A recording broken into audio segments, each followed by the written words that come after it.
들리세요? 알고 있어. 도시나무꾼님 공개방송으로 되어 있는 거. 들리세요? 그래서 저 위에 공지사항 올려놨잖아. 안 보이세요? 8시 30분에 시작하는데 오늘 매주 일요일 8시 30분 방송은 회원 전용 방송인데 오늘은 미국 시장 고용지표 발표에 대한 궁금증이 많을까 해서 공개방송으로 방송 진행합니다. 물론 홍보를 하지 않은 공개방송이어서 몇 분 참여하지 않을 것으로 보여지고 방송 역시 공개 방송용이 아닌 그냥 원래대로 우리 회원 방송으로 진행할 겁니다. 8시 30분부터 되도록이면 1시간 동안 미국과 한국 시장의 주요 점검사항을 말씀드릴 것이고 섹터와 종목 관련 특히 우리 회원님들이 보유 종목에 대한 내용은 9시 방송을 마치고 다시 방송창을 열어서 진행할 것입니다. 회원님들께 사전 공지 못하고 방송하게 된 것은 사실 방송창을 오늘 아침에 등록을 했는데 회원 전용이 아닌 공개 방송으로 되어 있는 것을 조금 전에 너무 늦게 알았기 때문에 그죠? 혹시나 공개 방송이라고 표시된 것 때문에 들어오시는 분들 때문에 그제 부득이 1시간 동안은 전체 이야기를 할 것이다. 그죠? 그래서 오늘 방송은 공개 방송이 아니기 때문에 시청하러 들어오신 분들은 종목 추천 방송이나 종목 상담 이런 게 아니고 우리 회원님들께 말씀드리는 주말 회원 저녁 방송임을 양지해 주길 바라고 우리 회원님들도 되도록이면 우리 종목들에 대한 이야기는 말씀하지 마시고 그죠?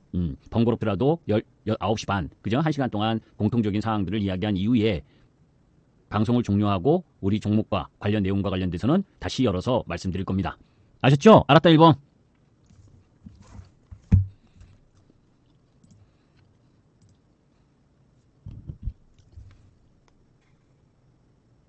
아셨어요? 안 들려요? 아, 마이크 테스트. 들리죠? 아, 제가 또 뭘 잘못 눌러갖고, 예, 예. 채팅창이 또 멈춰 있었네. 전 그런 것도 몰라, 잘. 이해하시지? 무슨 얘기인지? 그냥 뭐 고용과 관련해서 제가 돌직구 타임 때에서도 많이 이야기를 했고, 그죠? 그런 가운데에서, 이제 고용이 발표가 됐잖아. 그죠? 그거 관련해서 저는 그렇다고 또 들어오신 분들은 인사도 안 하시네. 아, 그리고 아까 뭡니까? 증자사님이 6개월 가입하려고 했는데 3개월만 했다고? 3개월만 해도 뭐 땡큐지. 그죠? 자, 들으러 오신 분들은 거의 없어.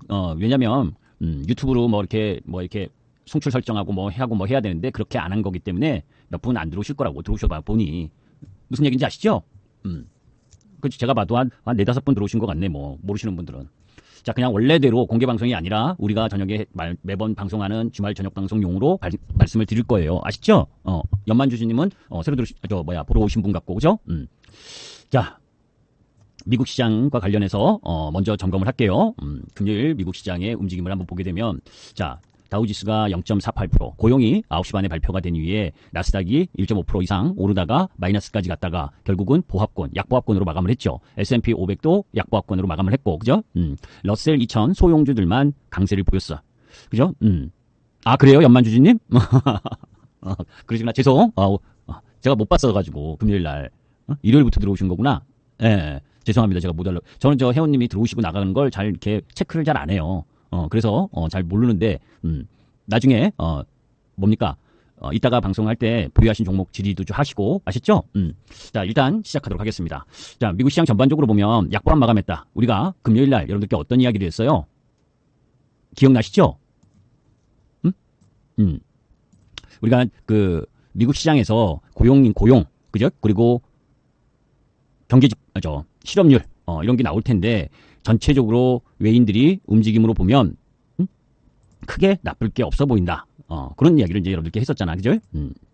그러면서 시장에서 지금 관심 있는 부분, 미국 시장에서 관심 있는 부분에 이제 실질적으로 이제 요 모습이거든. 요 부분에서 이제 우리가 봐야 될 부분 중에 하나가 이런 내용들이지. 사실 전체적으로 미국 시장의 지수가 어떻게 움직이냐는 두 번째 문제지.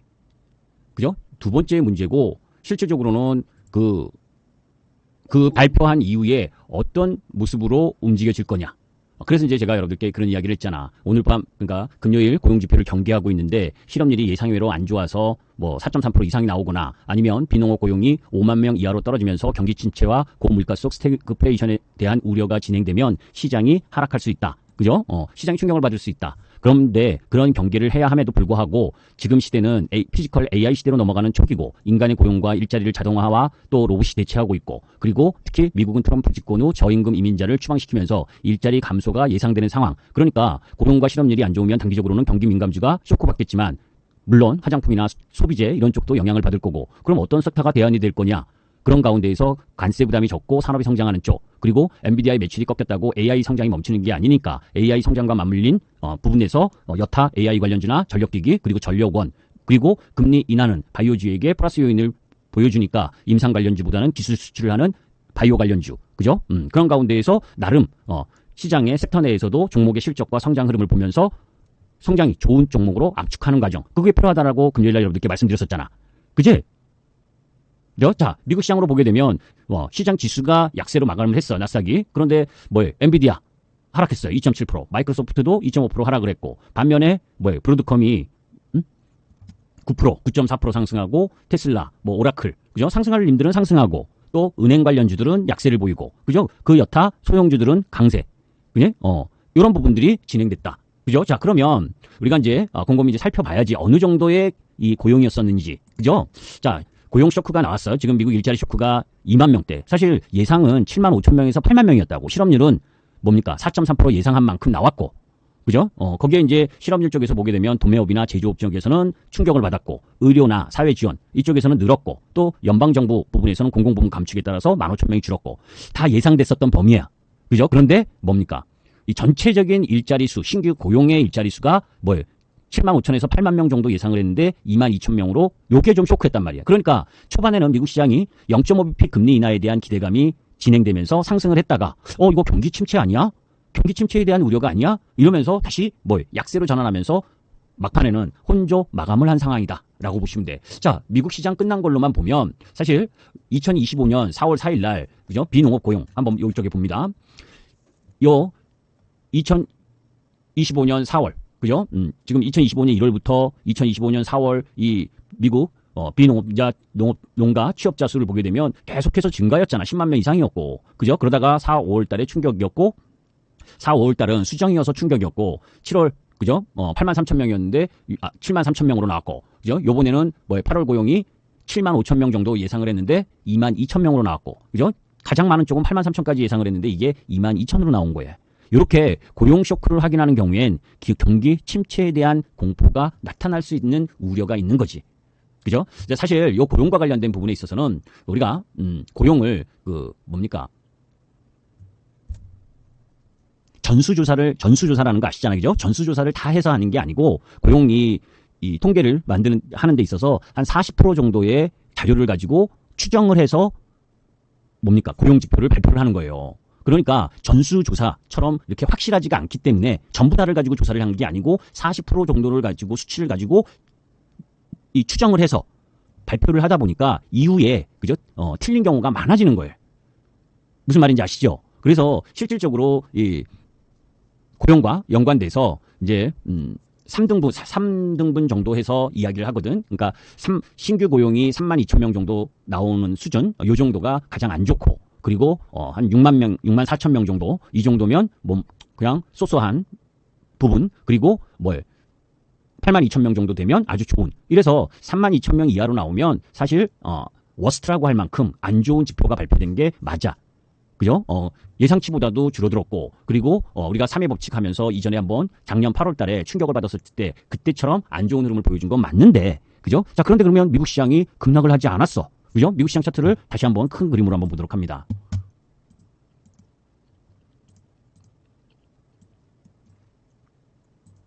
그죠? 이게 미국 시장 차트야. 그죠? 자, 고용이 예상보다 안 좋게 나왔고 하기 때문에 금요일은 그지? 미국 시장에서 지금 요게 박스권이라 그랬잖아요. 그죠? 요게 박스권인데 박스권을 돌파해서 사상 최고치를 가다가 고용지표 발표하고 50bp 인하 기대감을 가지고 올라가다가 다시 하락 전환했다가 그 다음 아래 꼬리를 달고 끝났단 말이야. 그러니까 이 하나만 가지고 동 하나만 가지고 미국 시장이 그 고용지표 충격을 다 해소했다라고 볼 수는 없겠죠. 그죠? 자, 그런데 그런 흐름들 속에서 이제 지켜보면 뭘 볼 거냐면 다시 돌아와서 파월 연준 의장이 그죠?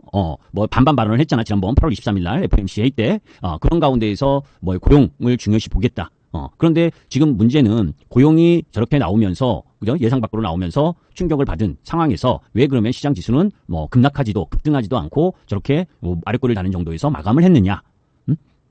요걸 지켜보려고 하는 거지. 그제? PC야, PC는 뭐 지난번에 발표된 거니까 8월 고용 그리고 이제 8월 10일 날 PPI, 11일 날 CPI 이것까지를 확인하려고 하는 거예요. 그러니까 지난달 7월 PPI가 충격이었고 8월 CPI는 괜찮았단 말이지. 이번에 발표될 8월 CPI나 8월 PPI가 높게 나오면 시장은 충격을 받을 수 있지. 그죠? 왜냐하면 7월 달 CPI, PPI는 관세에 대한 영향 부분을 제한적으로 받은 상황이었고 8월 CPI, PPI는 관세에 대한 영향을 이제 제대로 전체적으로 다 반영을 하는 거니까 여기에서 뭡니까? CPI, PPI가 예상 안으로만 나온다면 관세에 대한 물가 불안은 제한적이라는 걸로 마감을 하면서 시장이 더 상승할 수 있는 배경을 갖는데 반대로 높게 나오는 경우에는 그죠? 9월에 금리 인하 한 번 하는데 그 다음에 금리 인하를 할 수 있을까라고 하는 불안감이 가질 수 있는 거지. 그래서 애매해. 아직은. 그죠? 저것까지를 다 확인해야 되고 또 하나 확인해야 될 부분은 어느 부분까지 확인을 해야 되느냐? 이제 실질적으로는 뭡니까? 이거지요. 고용보고서 연례 예비 벤치마크 조정. 벤치마크 조정이라는 건 그 전에 발표됐었던 지표에 대해서 확정치를 이야기를 하는 거거든. 그런데 항상 요 벤치마크 조정을 하게 되는 경우에 그 기존에 발표됐었던 고용 수치보다 조금 안 좋게 나오는 경우가 많았다고. 그러니까 그것도 확인해 봐야 되는 거예요. 그러니까 이번 주까지는 제가 여러분들께 계속 말씀드린 사항이 뭡니까? 금리는 인하를 하는데 9월달 0.25bp 인하는 확실한데 그 이후에도 금리를 인하할 수 있는 물가 지표가 나와주느냐. 그거를 확인해야 된다. 그죠? 그렇기 때문에 미국 시장도 그렇고 우리 시장도 그렇고 조심조심 가야 되는 상황이다라는 말씀을 드렸잖아요. 그죠? 그러면서 이제 계절적 조정장 8월 9월이 상대적으로 약세였는데 미국 시장은 8월 달에 괜찮았고 그죠? 9월이 평균적으로 4년 동안의 평균을 보니까 안 좋았었던 부분인데 그죠? 자, 우리가 한 발 물러서도 보더라도 이건 계속 이야기했었잖아. 그죠? 유택의 자금이 9월 22일, 24일까지 뭡니까? 클로징을 먼저 한다. 요 22일, 24일이 언제예요? 미국 시장의 옵션 만기일은 9월 20일까지야. 그죠? 그러니까 저는 9월 20일 요 미국 옵션 만기까지 지금의 이 추세 흐름 부분을 유지를 할 거냐. 그리고 나서 20일부터 뭡니까?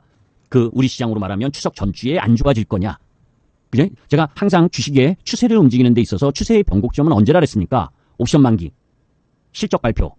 그죠? 이런 타이밍이 추세를 강화하느냐, 추세를 반대로 추세가 바뀌느냐. 그죠? 예상대로 실적이 잘 나오고 앞으로의 실적이 좋다라고 하면 실적 발표 이후에 추세가 더 강화될 수가 있는 반면에 실적이 안 좋으면 추세가 바뀌게 되는 거지. 그죠? 또 옵션 만기라는 건 그 옵션 만기까지 나름대로의 포지션을 취하면서 위든 아래로든 보는 세력들이 옵션 만기까지 달려가는 거라고. 그러면서 보통은 시간 가치를 따먹으면서 그죠? 양매수를 통해서 시간 가치를 따먹으면서 안전하게 옵션 부분에서 수익을 창출하는 그런 흐름으로 가는 게 일반적인데 1년에 한두 번은 그것에 반하는 흐름들이 나타날 때 푸스로든 콜로든 대박이 났다라고 하는 게 그런 흐름을 이야기를 하는 거고. 자, 그러면 이번에 미국 시장이 9월 부분에 있어서 지금 5개월 연속 상승 흐름 속에서 9월에 이 유태계 자금의 이 클로징 그러면서 뭡니까? 9월 달은 그죠? 이 리밸런싱이 많다고. 9월 리밸런싱, 분기 리밸런싱. 그러니까 내가 어떤 기관들이 매수했었던 섹터나 종목 부분이 너무 많이 오른 종목은 한번 이익 실현하고 비중이 왜? 여러분들 마찬가지잖아요. 여러분들이 어떤 종목을 예를 들어서 우리가 하나오션을 처음에 50% 7만 원에서 8만 원 사이에 50%를 매수했다. 계좌에. 그런데 그게 11만 원, 12만 원 가면 어떻게 됩니까? 계좌의 비중이 더 높아지는 거지. 그죠? 이해되세요, 혹시 유행님? 내가 하나오션을 7만 5천 원에 50%를 처음 샀어. 그런데 12만 원 갔어. 다른 종목들이 가격이 거기서 제자리 걸음을 하고 있다라는 전제로 보면 50% 산 비중이 내 계좌의 70%가 돼 버릴 수 있는 거잖아. 그렇게 됐을 땐 기관들이나 펀드들이 그죠? 내 펀드나 내 계좌에 그 기관 계좌에 이 종목의 비중이 너무 많아지는 거야. 그죠? 원래는 얘가 30, 40% 보유할 30% 보유할 종목인데 이 종목이 너무 많이 가격이 올라왔어. 그래서 펀드에서 차지하는 비중이 너무 높아진 거야. 그러면 리밸런싱을 해야겠지. 리밸런싱이 뭐예요? 차익 실현인 거지. 이해되세요? 이 말 뜻을? 그게 유택의 자금은 9월 22일, 24일까지 하는 거고, 그죠? 다른 쪽은 9월 말에 하는 거고. 그러니까 9월 요 타이밍이 조심스러워야 할 타이밍인 거잖아. 많이 올라간 섹터나 종목 부분에 있어서는. 그죠? 그리고 미국의 법인세 납부가 9월 15일이고. 그죠? 왜 갑자기 잘 먹었습니다. 야. 응? 무슨 얘기인지 아시죠? 그래서 9월을 조심을 해야 되는데, 자, 이제 그런 가운데에서 미국의 매출 대비 주가 닷컴법을 넘어서서 고평가돼 있다. 그리고 뭐 이 채권 부분에 있어서 재무부의 뭐 일반 계정 잔고 보고를 위해서 국채 발행 시 영내포 시장에서 유동성이 흡수될 수 있다. 이런 얘기 다 했잖아. 응? 자, 그런 가운데에서 미국의 역대 주요 금리 인하기를 보는 거예요. 금리 인하를 할 경우엔 하는 타이밍엔 경기 침체가 많았어. 응? 경기 침체를 보이기 때문에 금리를 인하하는 게 사실 맞는 거지. 그죠? 2008년 이 리만 브라더스 때도 그죠? 리만 브라더스 파산 사태가 나면서 글로벌 금융위기가 오면서 금리를 5.25%에서 0.25%까지. 그러니까 그렇게 급격하게 인하를 한 부분이 뭡니까? 시장의 경기가 안 좋아지는 흐름으로 가니까. 자, 그러면 요번에 그죠? 지금 5.5%에서 작년에 금리를 좀 인하하고 지금 내리고 있는 단계란 말이야. 그런데 저렇게만 보면 야, 금리 인하를 하니까 뭡니까? 그러니까 두 가지로 보는 거지. 시장에서는 항상 금리 인하를 하면 시장의 유동성이 보강된다는 긍정적인 점이 있는데 보통은 금리 인하를 하는 건 경기 침체 우려가 가시화되는 상황에서 금리 인하를 하는 경우가 많다. 그죠? 그래서 금리를 초창기 인하하는 타이밍은 경기가 안 좋아진다는 걸 반증하니까 그죠? 그 반증하는 흐름들 속에서 주가가 내려오는 그런 부분들을 그냥 들으시면 안 될까, 한국가인님? 안 그러면 저 위에 좀 글 좀 보시고. 아셨죠? 늦게 들어오셔서 중간에 이렇게 물어보면 제가 말이 끊겨. 뒤에 다 위에 올려서 글 있잖아.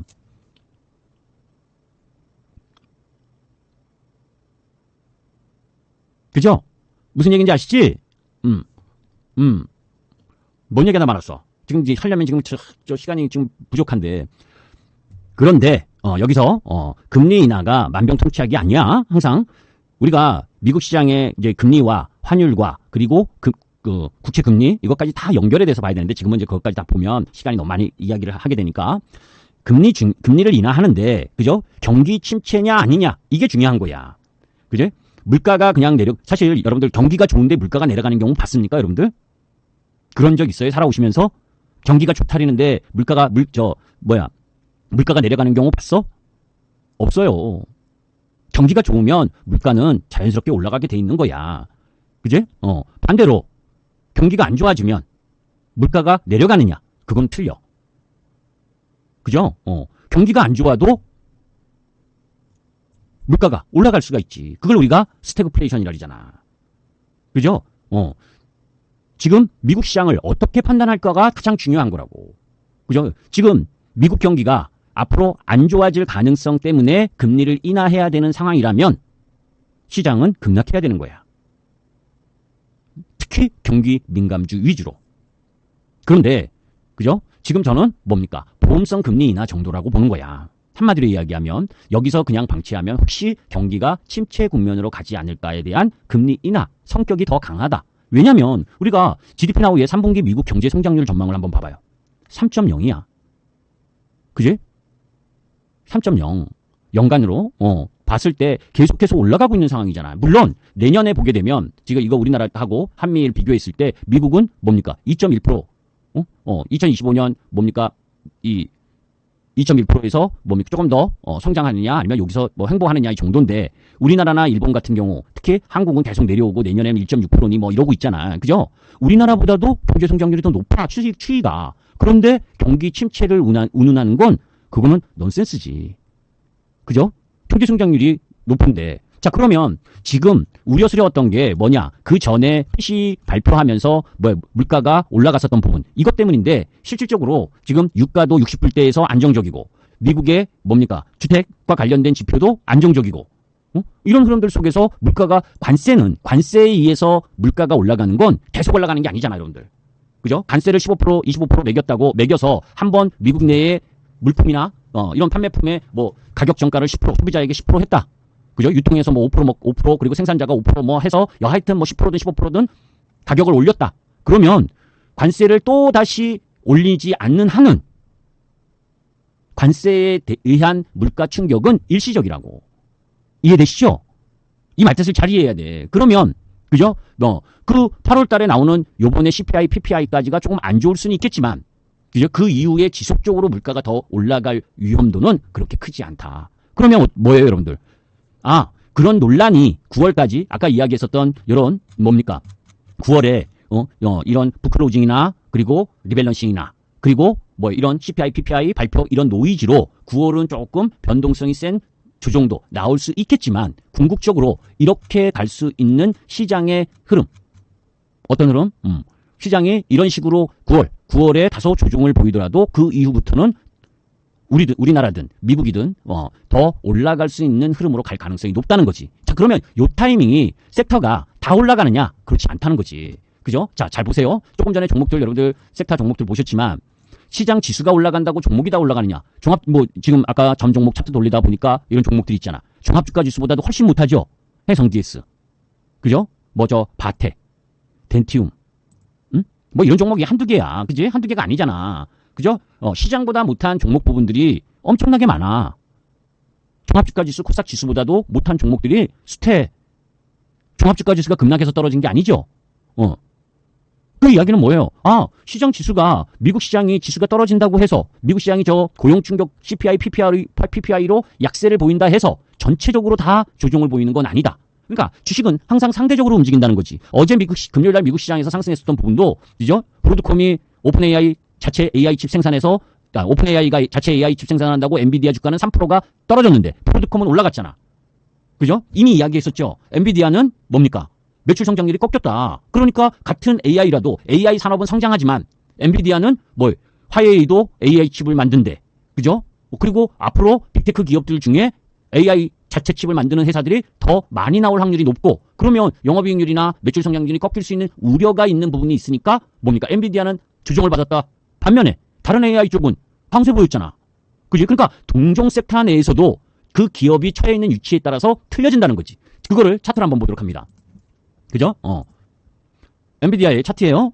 잘 생각해 보시면 엔비디아가 조정을 받던 타이밍을 한번 곰곰이 생각해 봐요. 그죠? 언제 조정을 받았냐면 그죠? 요게 지금 그 일봉이 다 안 나오는데 그죠? 주봉으로 보자고. 올해 그죠? 2월 달에 그지? 1월 말 2월 초부터 조정을 받았잖아. 그때가 우리 설날 끝나고 중국에서 딥시크를 발표했던 때. 그죠? 딥시크를 발표하면서 엔비디아가 급락했었던 거 아닙니까? 가성비 좋은 중국의 딥시크. 그런데 미국은 뭡니까? 돈 엄청나게 투자해서 AI에 투자하는데 그거 다 돈감깡 아니냐? 그런데 급락을 했다가 되돌아나왔잖아. 요번에는 화웨이가 AI 칩을 개발했다라고 한 부분. 그러면 엔비디아는 조금 더 내려갈 수 있는 부담도 있지. 그죠? 그러니까 엔비디아가 내려간다고 AI가 다 죽느냐? 그거 아니다. 물론 구글이 그죠? 반독점법 해소 때문에 상승한 부분이 있어서 그렇지만 그죠? 구글이 갭상승하면서 그죠? 새로운 시세를 보여주면서 신고가를 경신하고 있고 그런 가운데에서 브로드컴이 그죠? 엔비디아를 대체할 모습. 비록 금요일은 음봉으로 떨어졌어. 그러나 조금 더 내려오면 그런 뉴스 부분을 가지면 얘는 더 올라갈 수 있는 내려와도 이 325불 그 정도라고 볼 텐데 여기서는 다시금 추세 돌아갈 가능성이 높다라고 봐 저는. 그런 흐름이라면 미국 시장 왜 이런 큰 종목들을 보여서 이야기를 하냐면 미국 시장의 지수가 더 추가 상승할 거냐 추가 하락할 거냐에 대한 이런 부분들 속에서는 속해 있는 섹터 업종 종목을 보는 게 더 낫다고. 은행주들은 반대로 뭡니까? 안 좋잖아. 그죠? 장대 음봉 맞으면서. 그죠? 그러니까 이제 이런 부분들 속에서 섹터의 우열을 가리는 작업이 미국 시장에서도 나타날 가능성이 높다. 자, 그러면 한마디로 얘기해서 테슬라 이사회가 모스크에 1조 달러 보상안 지시했다 이거 관련 뉴스들은 다 카페에 다 있으니까 여러분들이 자세히 보시면 되고 다 아실 거고 이미. 그죠? 자, 이제 그런 가운데에서 우리가 잊지 말아야 될 부분은 미국 시장 경기가 금리를 그죠? 그냥 경기 침체 우려 때문에 0.5pp 인하하고 더 인하하는 흐름으로 간다면 안 좋다라고 하는 건 미국 경기가 경기 침체일 확률이 높을 때야. 그런데 지금 아까 미국 GDP 성장률도 괜찮고 그죠? 그리고 지금 관세 협상을 통해서 우리나라 몇천억 불, 6천억 불, 미국에 투자하고 일본이 5,500억 불 투자하고 EU가 6,500억 불 투자하고 이러는 흐름 속에서 미국 경기가 그죠? 그리고 또 AI 관련해서 투자를 더 하고 하는 과정에 미국 경기가 그렇게 나빠질 확률이 크겠습니까? 그렇지 않잖아. 그죠? 그래서 오히려 그 금리와 관련된 노이즈로 미국 시장이 하락을 한다면 그죠? 9월 이 흐름 부분에 있어서의 하락 변동성에서는 매수를 하는 것이 저는 바람직하다라고 보는 쪽이다라는 이야기를 이렇게 구구절절히 한 거야. 여기까지는 이해하시죠? 응? 우리 형님들 다 이미 들었었던 내용들이잖아. 그죠? 자, 그런 가운데에서 자, 그러면 그런 흐름들 속에서 중요한 건 그죠? 시장 지수가 오르는 것도 중요하지 않고 그죠? 시장 지수가 떨어진다고 내 종목이 다 떨어지고 시장 지수가 오른다고 내 종목이 다 오르는 게 아니다라는 건 여러분들이 주식 좀 해보신 분들은 다 아시잖아. 그죠? 조선주가 뭐 몇 년 급등하고 방산이 몇 년 급등하고 하는 동안에 그죠? 종목 부분들 속에서 밑으로 꼬라앉는 종목들도 많잖아. 그러니까 결국은 어떤 과정에서 내가 섹터를 어떻게 갖고 가는 것이 더 나은 지점이냐는 거가 가장 중요한 거지. 그죠? 자, 이제 미국에서 나왔었던 주말에 나왔었던 해외 쪽 부분으로 보게 되면 미국 내 생산 어려운 물품에 대해서는 관세를 0% 하겠다. 뭐 텅스텐이나 금괴. 그러니까 자기네 나라에서 만들거나 미국에서 생산하는 그런 제품 할 수 있는 산업이나 뭐 이 제품과 관련해서는 관세를 매기지만 미국 자체적으로 생산이 어려운 쪽에서는 관세를 내리겠다는 거잖아. 그죠? 보완하겠다는 거지. 그리고 매번 지지난주에도 제가 이야기했죠. 그죠? 베네수엘라를 미국이 친다. 선박도 격침했다. 그러면서 가이아나 그 유전과 관련된 부분에서 미국이 여태까지 수세적인 움직임의 국방부였다면 앞으로 전쟁부로 되면서 뭡니까? 다소 공세적인 입장으로 바뀐다라는 이야기를 한 2주 전부터 했었잖아. 그 진짜로 미국 국방부가 전쟁부로 개편이 됐어. 이건 우리가 지금 이재명 정부 들어서도 가족 무슨 가족부 저는 그거 잘 관심이 없어서 그건데 성평등부 이걸로 바꾼대잖아. 그런 바꾸는 이유가 뭡니까, 여러분들? 그 나름의 이 부 이름에 뭔가를 함축하고 있는 거라고. 그죠? 산업통상부에서 에너지부 또 빼겠다고 그러잖아. 그죠? 우리나라도 그렇듯이 어떤 것들을 이 정부 기구에서 명칭을 변경하거나 새로 만들거나 없애는 부분들은 그 중요도를 보면서 결정하는 거야. 그런데 미 국방부가 사라지고 트럼프 지시에 전쟁부로 개편했다는 건 이건 뭡니까? 잘 의미를 생각해 보셔야지. 그죠? 제가 지난주 금요일인가요? 목요일인가? 그죠? 프랑스가 내년 3월까지 병상을 전쟁 대비해서 몇만 개 만들어라. 이런 얘기 했고. 그죠? 그런 이야기 했잖아. 지정학적 리스크는 쉽게 끝날 게 아니라고. 그죠? 그리고 러시아가 키우 정부 청사 첫 직접 타격을 하는 바람에 폴란드 전투기가 긴급 출격을 했다. 이런 뉴스들 쪽 보면 여러분들 어떤 거 느끼셔야 돼요? 방산 쪽은 끝나지 않았구나. 그죠? 이게 쉽게 끝날 부분이 아니다라는 것도 염두에 둬야지. 물론 그 방산도 종목 내의 실적이나 이런 흐름들을 명확히 봐보고 움직여야 되는 거고. 그죠? 자, 우리 시장의 주가. 우리 시장으로 다시 되돌아가서 그러면 미국 시장은 저러한 논의가 있고 한 상황에 이번 주까지 계속해서 지켜봐야 될 우려 이런 부분들이 조금 남아있는데 우리 시장의 지수 상황을 한번 보자는 얘기야. 금요일까지의 지수 흐름. 왜 안 나오고 왜 띡띡거려? 왜? 시스템 에러가 왜 시스템 에러야? 뭘 제가 잘못 눌렀나? 니 빨라요? 왜 시스템 에러가 나고 막 이래? 응? 잠깐만. 지금 영문이 뭔가가 키움증권의 영문이 조금 이상한 것 같아. 잠깐만요.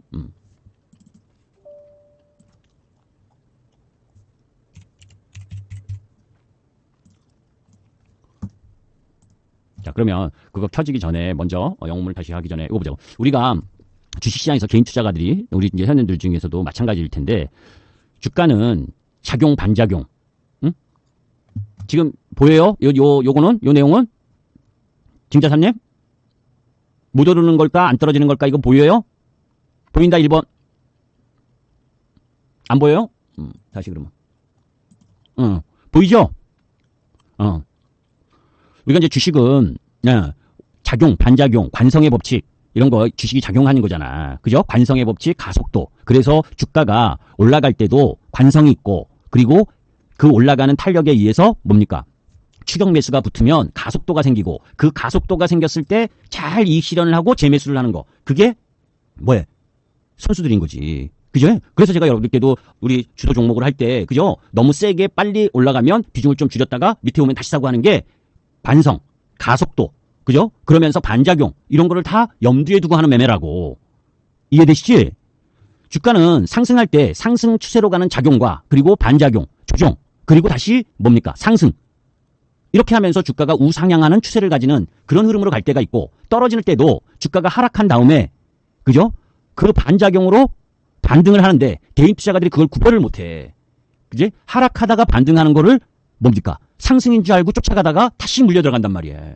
자, 그러면 지금 우리 시장이 그죠? 우리 시장의 종합주가 지수를 한번 제가 설명을 드리려고 했는데 뭡니까?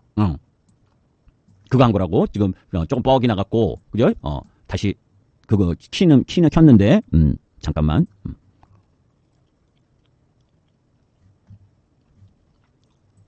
제가 그 예전에는 우리 현님들 때 이거 관성 뭐 해서 추세 이런 거 다 교육을 시켰었는데, 그죠? 그 기억하시는 분들은 계시나 모르겠다. 자, 지금,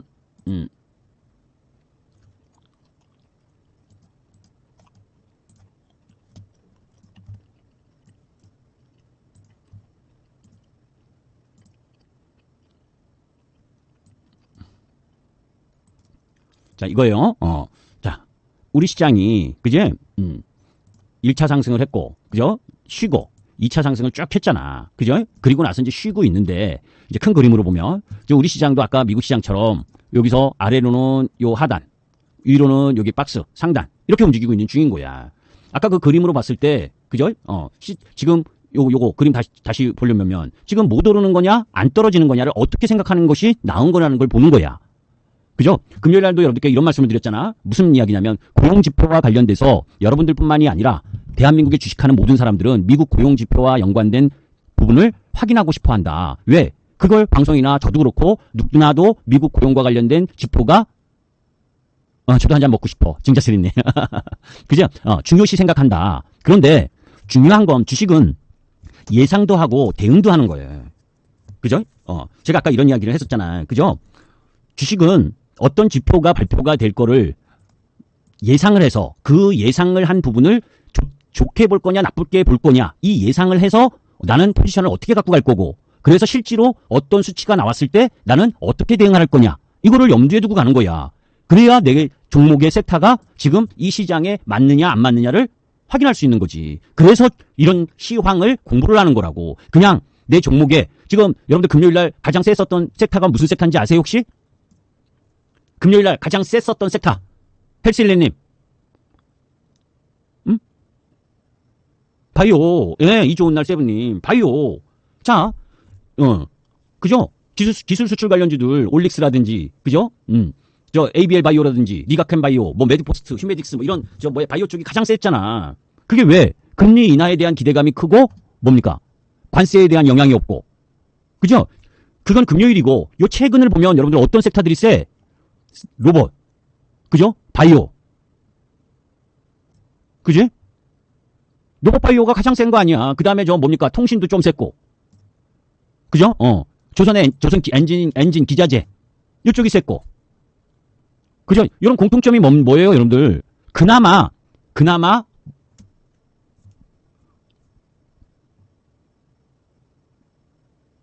금리 인하 쪽에 뭐예요? 금리 인하를 하는 상황 속에서 수혜를 받을 수 있고 경기 침체에 대한 우려가 좀 작은 쪽인 거지. 그죠? 그래서 강한 거야. 자, 그런데 그 얘기를 하려고 하는 게 아니고, 자, 만약에 여러분들 같으면 여러분들이 수십조, 수백조, 수천조를 굴리는 사람들이야. 응? 펀드 매니저든 뭐든, 헤지펀드든 뭐든. 고용지표가, 경제지표는 양면성을 가진다 그랬죠? 배드가 될 수가 있고, 배드 이즈 굿이 될 수 있고, 시장에서 사실은 돈 많이 갖고 주식 많이 갖고 있는 님들이 어떻게 평가하느냐에 따라서 주가가 움직여지는 거야. 그런데 만약에 고용지표가 발표한 부분에 충격으로 나와서 우리 시장도 급락할 수 있는 우려가 있다면 우리 시장 차트를 이렇게 만들어 놨겠습니까, 여러분들? 응? 만약에 금요일날 고용지표 나와서 미국 시장 급락하면 우리 시장도 급락할 텐데, 그죠? 그건 뭐냐? 메이저가, 그지? 저 고용과 관련된 지표가 다소 안 좋게 나오더라도 큰 영향은 없다라고 생각을 했기 때문에 뭡니까? 이렇게 만든 거라고.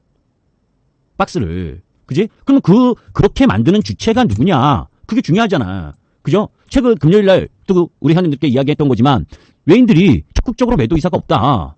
그지? 선물을 매수하는 날은 뭡니까?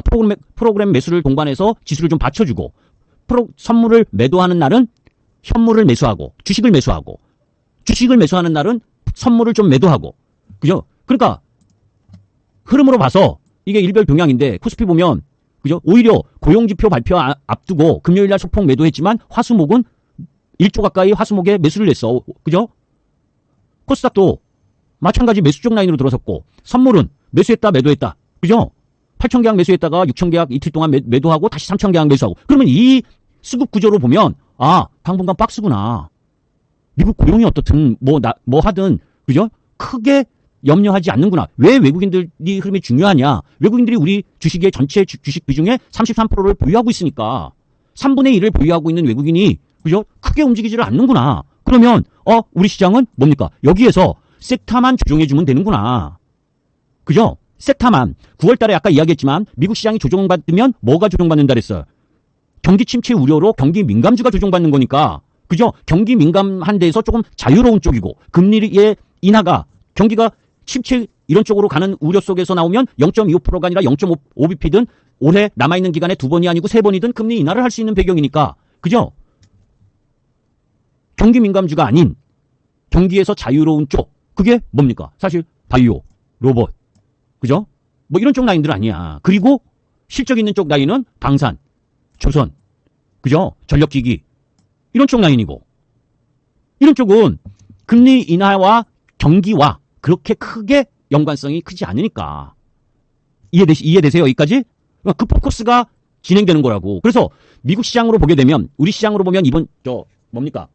돌아오는 주에 옵션 만기잖아, 목요일이. 그죠? 목요일 이후부터 시장이 좀 나빠질 수 있는 가능성도 있으니까. 그지? 목요일까지는 박스권이 연장이지 않겠느냐.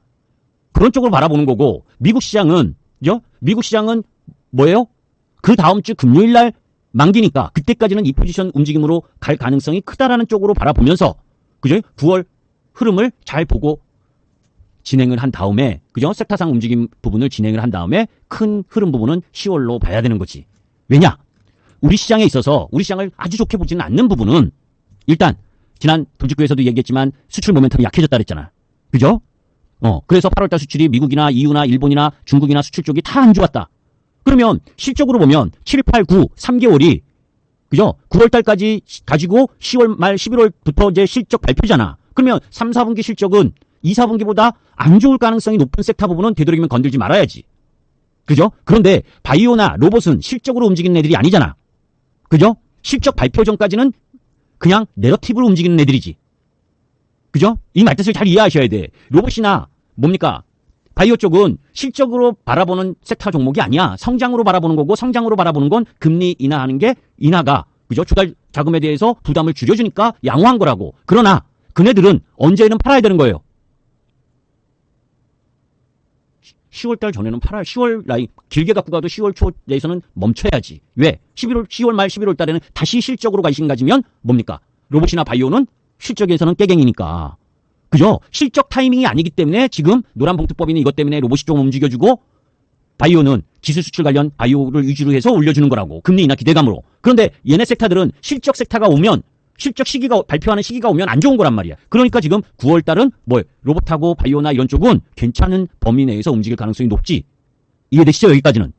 그죠? 그런데 이런 그런 주식도 차트를 정확하게 하지 못하는 쪽 라인은 하시면 안 돼. 잘못하면 고점 들어가서 물려서 죽는다고. 그제? 실적 없는 애들 잘못 쫓아서 들어가서 물리면 기다려도 안 오는 종목들 많아.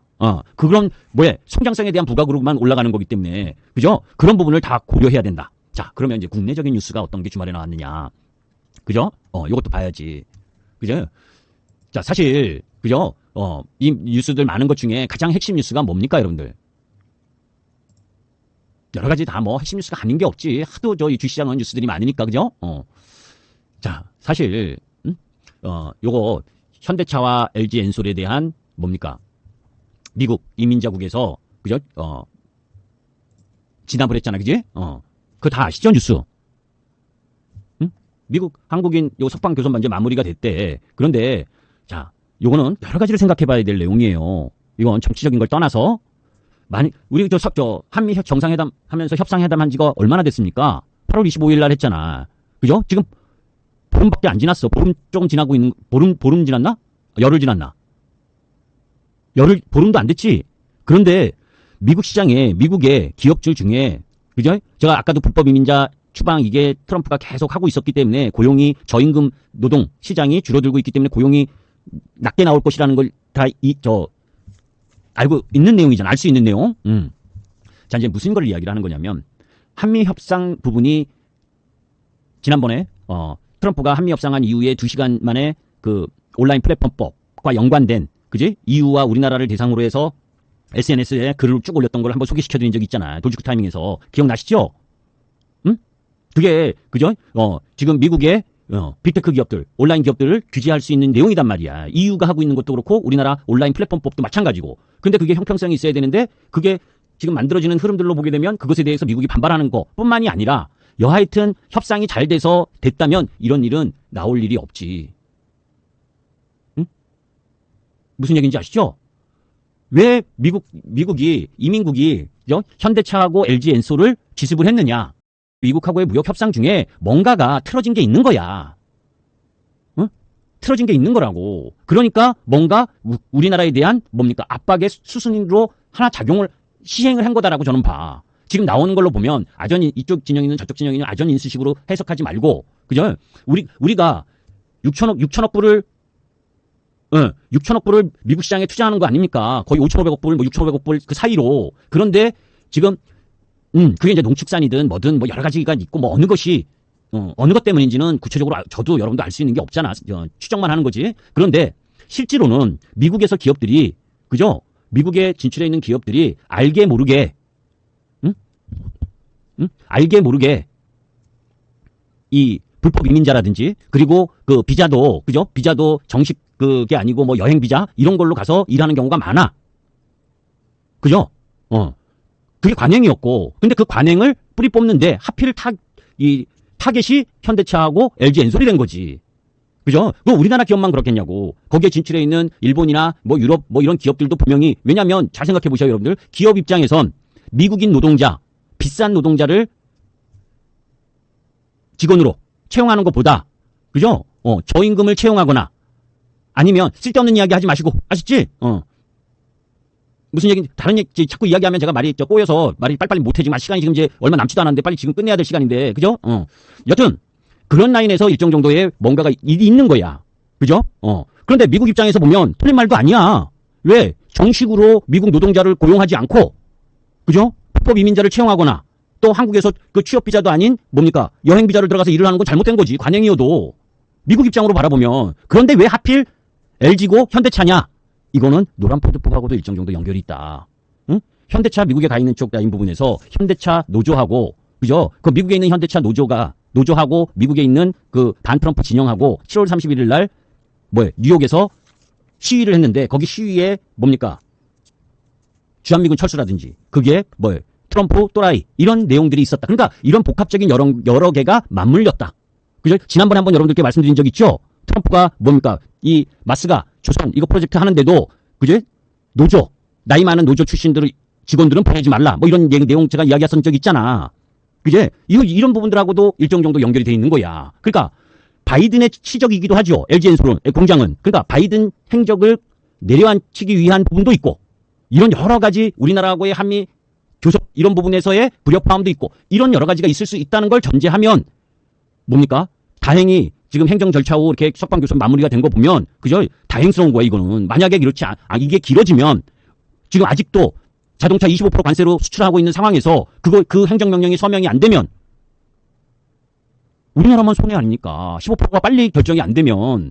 그죠? 그러니까 그건 실적으로도 부담이 될 수 있는 요인이기 때문에 이런 부분들에 대해서는 자꾸 보면서 가야 돼. 그래, 돌다리도 두들기라는 게 그런 의미야. 그죠? 자, 이제 그런 가운데에서 바이오 쪽 관련 이야기나, 그죠? 그리고 지금 트리케가 한국 K2전차 본격 양산했다. 거기부터 시작을 해서 방산과 관련된 내용, 그리고 조선용과 관련된 내용, 그리고 해상풍력과 관련된 내용은 다 지난 내용들 카페 글에 다 올려놨어. 아셨죠? 자, 그러면 그런 가운데에서 이미 금요일날 여러분들께 장중에도 말씀드렸던 것처럼 이번 주에 여러 가지 내용들이 나오는데, 그죠? 그런 가운데에서 고용보고서 연례 예비 벤치마크 조정, 그리고 애플 아이폰 17 시리즈 공개하고, 여기 이제 10일날 8월 PPI, 그리고 목요일날 우리 옵션 만기날 CPI가 발표되잖아. 다 지금 사실 월화수목이, 그죠? 진장 속에서 봐야 되는데, 또 하나 우리 시장에서 하단을 지지할 수 있는 요인은 뭡니까? 이제 9월 국회에서 이 상법 개정안 이후에, 그죠? 자사주 소각법안과 관련된 내용 부분에서 뭔가 나올 거 아니야.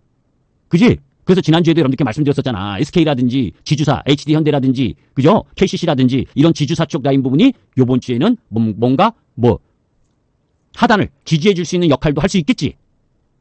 그죠? 그러면 복합적으로 바라보게 되면, 경기 민감 섹터는 미국 시장에서 금리를 추가적으로 더 많이 인하할 정도로 경기가 좋냐 안 좋냐 이렇게 막 혼란 이런 이야기가 계속 나오는 상황에서 버벅대는 타이밍에 경기 민감 쪽이 아닌, 그러면서 금리 인하인 한쪽 라인인 바이오나 로봇 이런 쪽 라인이 일정 정도 지수를 받쳐주고 한쪽은 정책적인 부분에서 뭐 분리과세가 그죠 어느 정도 이 세율을 조정을 하는지 그죠 재정기획부가 이야기했었던 그 세제 개편안 그대로 간다면 효과는 별로 없는 상황이지만 그래도 자사주 소각을 어떻게 강제하느냐 이런 이야기로 나오게 되면 이 자사주와 연관된 쪽에서는 한번 올라올 거 아니야. 세게 올라갈 때는 절대 쫓아가면 안 돼요. 이미 금요일 날 일정 정도 시동을 저는 걸었다라고 봐. 그리고 한두 번 더 세게 올라가면 그때는 팔아야지. 우리도 갖고 있는 뭡니까? 그 타이밍에 팔 거야, 지주사를. 아셨지? 그러니까 그런 부분에 일정 정도 지수는 받쳐줄 거고 그런 가운데에서 실적주와 경기 민감주 그 섹터 중에서 그죠? 수출의 데이터를 8월에 수출 데이터를 봐서 여러분들께 그런 이야기를 했잖아. 그죠? 이거 다 이야기했었던 거죠, 했는들. 그죠? 다 여러분들께 이야기했잖아. 지지난주. 그지?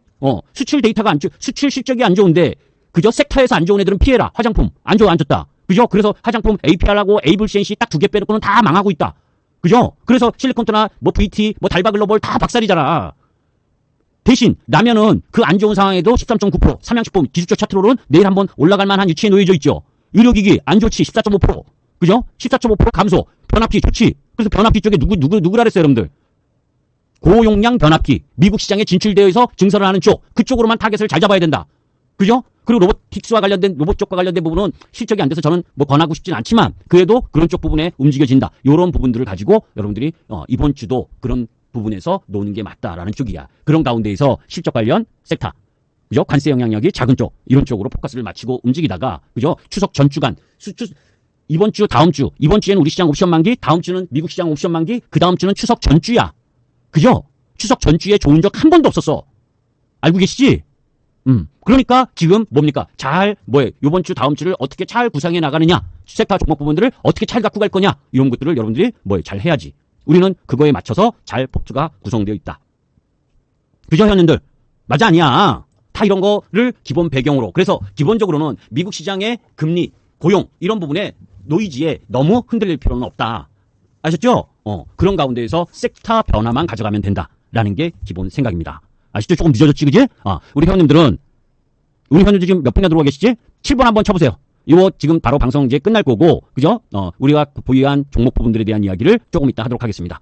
그죠? 끊고 나서 다시 들어오셔야 돼. 그리고 함께 해주신, 그죠? 아까 말씀드렸던 것처럼, 원래는 우리 회원님들 방송인데, 저녁 방송인데, 제가 등록을 하면서 공개방송, 회원방송으로 안 해놔서 그걸 너무 늦게 봤어. 그래가지고, 부득이 이야기를 했는데, 시황 쪽 부분은 다 함께 들어도 되니까, 그죠? 그래서 여러분께 방송을 했다라는 말씀을 드립니다. 오늘은 여기까지 하도록 하겠습니다. 그리고 기존 회원님들은, 다시 입장.